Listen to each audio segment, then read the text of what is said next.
Hi everyone, Tim Brown. Welcome back to my Apple Podcast, the podcast that makes a personal connection to everything Apple.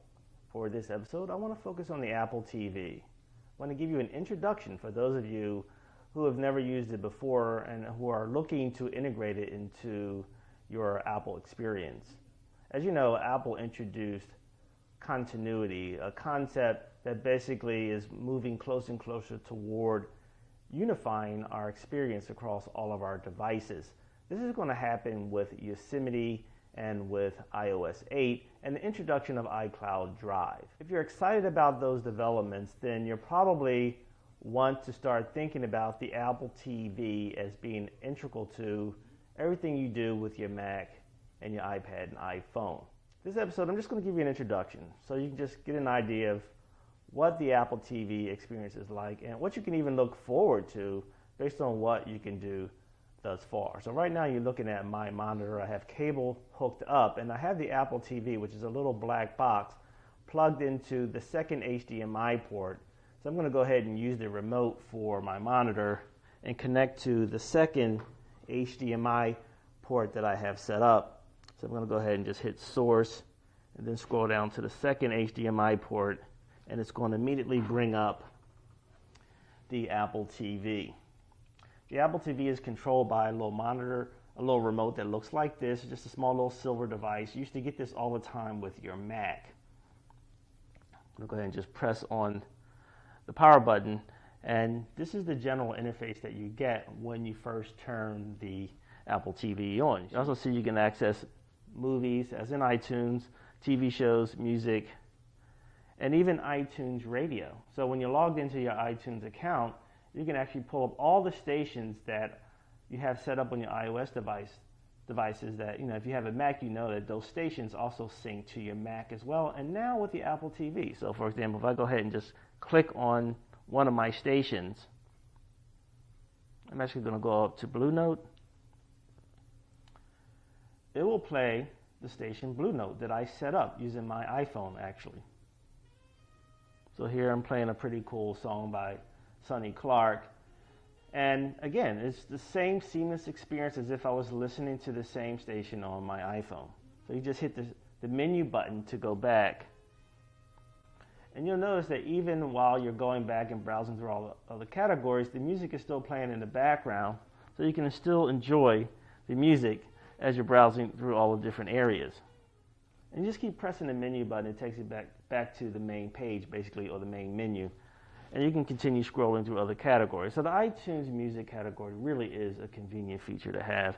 But then you have all the other media sources that you would have typically with other sources that offer all the different internet services, say like HBO Go, Hulu Plus, Netflix, Watch ESPN, MLB.com, Watch ABC, and so forth, PBS, basically all these very rich media channels. I think, though, the benefit of having an Apple TV, though, really is to access all of your content that you have set up on your other devices, including your Mac. That's what really makes an Apple TV really important, and which is going to be a big part of continuity come this fall. So, for example, I'm going to scroll down to podcasts. Now, I listen to podcasts on my phone, sometimes on my iPad, but mostly on my phone all the time. And these are podcasts that I set up, that I listen to regularly. So they're customized just for me.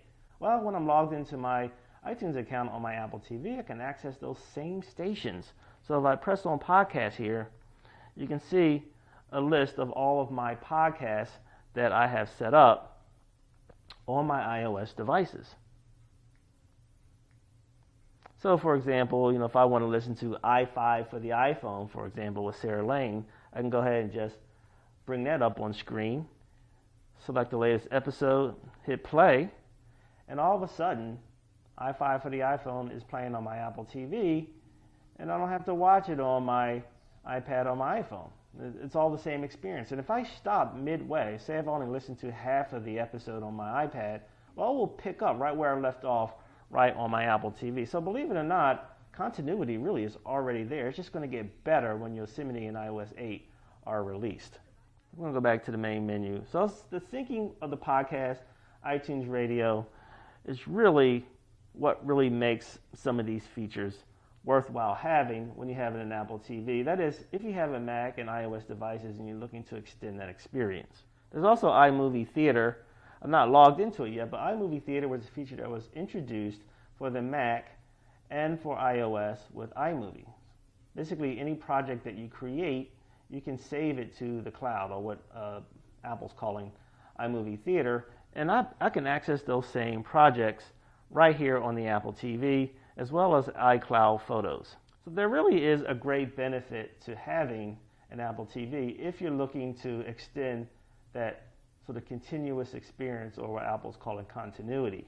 And of course, you could always use AirPlay if you were using one of your iOS devices like your iPad to connect to your Apple TV as well. Now, one way this could really come in handy is, say for example, Amazon Instant Video. Well, that doesn't come as an app on the Apple TV. I have it on my iPad though, and believe it or not, videos play wonderfully through AirPlay using Amazon Instant Video. So I'm going to go ahead and just try and find Instant Video here and pull it up on my iPad. And before I do that though, I'm going to connect to my Apple TV via AirPlay. You have to make sure you're on the same Wi-Fi network. And then select Apple TV and then select mirroring. And then once that's done, then all of a sudden you'll begin to see your iPad screen right on the Apple TV. Now you can see that the aspect ratio is the same as my iPad, so I'm not getting that widescreen format. However, when you press to select the movie that you want to watch, all of a sudden that movie is launched full screen. So let's take a look. I'm going to bring up Amadeus that I began watching earlier, and you're going to see that it's going to now become full screen right on the Apple TV as it's playing. So just give it a few seconds to load, but once it loads, as you can see, the movie is now playing full screen. And I'm AirPlaying this through the Instant Video app. So there's a lot of benefits to having the AirPlay feature. And of course, you can access all of your apps. Anything you have on your iPad, you can also show on your Apple TV, including any photos that you might have or any videos that you may want to play. And so that's my introduction to Apple TV. For those of you who have yet to purchase an Apple TV and you're just beginning to think about what is possible in terms of how you can integrate it into your overall experience, maybe this gives you some kind of explanation as to how that can happen. And also, too, you can begin to anticipate what is possible when iCloud Drive is released, because you can best believe it will be available on the Apple TV. My name is Tim Brown. Thanks for tuning in to another episode of My Apple Podcast. Check me out next time.